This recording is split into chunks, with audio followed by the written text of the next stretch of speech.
99% of the time, you don't have a stupid face. You are, however, at the risk of having a stupid face 1% of the time when video games treat you like you're a jabroni. While our favourite form of entertainment is meant to be all peaches and cream, some games love nothing more than pulling the wool over your eyes, usually just to get a few more quid out of your pocket. So, here's 6 games that lied to your stupid face. Number 6. Assassin's Creed. While the Assassin's Creed franchise has certainly evolved throughout the years, the first one was utter tripe.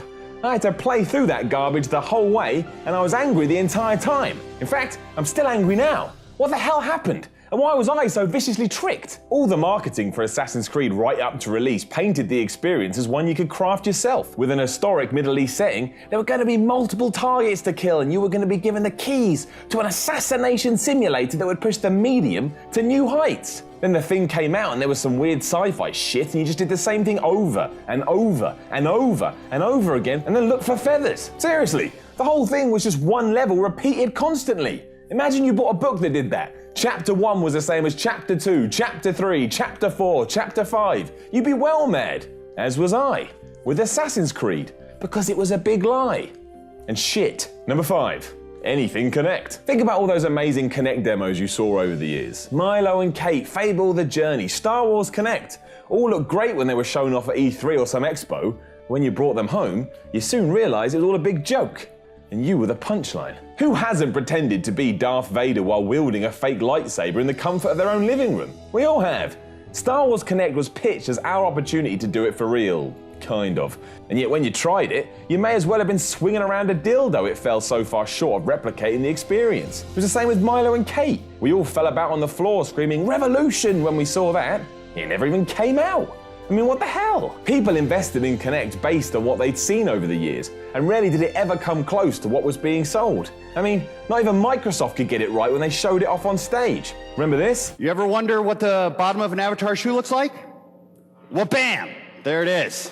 Exactly. Number 4. Dead Rising 3. Dead Rising 3 is an Xbox One exclusive, Capcom said at Microsoft's 2013 E3 press conference.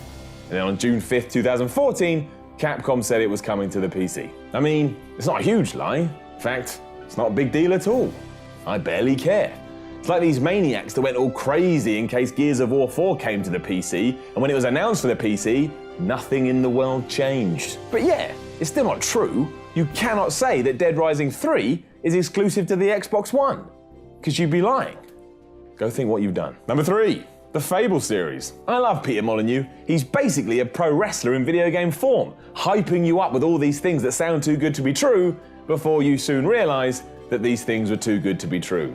He's fun, and I like fun. That doesn't necessarily mean his constant exaggerated tactics are a good idea, the entire Fable franchise being the ultimate go-to. No one here is doubting that they're not great games, but go back to when Molyneux was first talking about the thing, and man, did he just not deliver on what he said that game was going to be. Pete threw out things such as, if you carve your name on a tree and then go back in 10 years, your name will still be there, and you can poison an entire town's water supply and it will affect the adult version of you in the game. No, it didn't, Peter. I mean, your game was good, but now you're just making stuff up.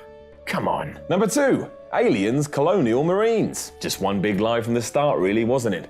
Go watch some footage from the pre-release trailers and then compare that with the footage from the finished game. Gearbox basically hoped they'd made one thing when in fact they'd actually made something completely different. Well, they didn't.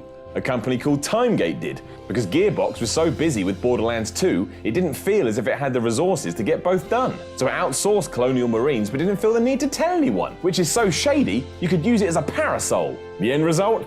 A game so bad it'd make your mother cry. She doesn't even play games. Number 1.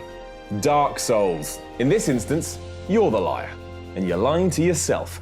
No one actually likes Dark Souls, they just apologize for it, because deep down they know it's really, really, really shit.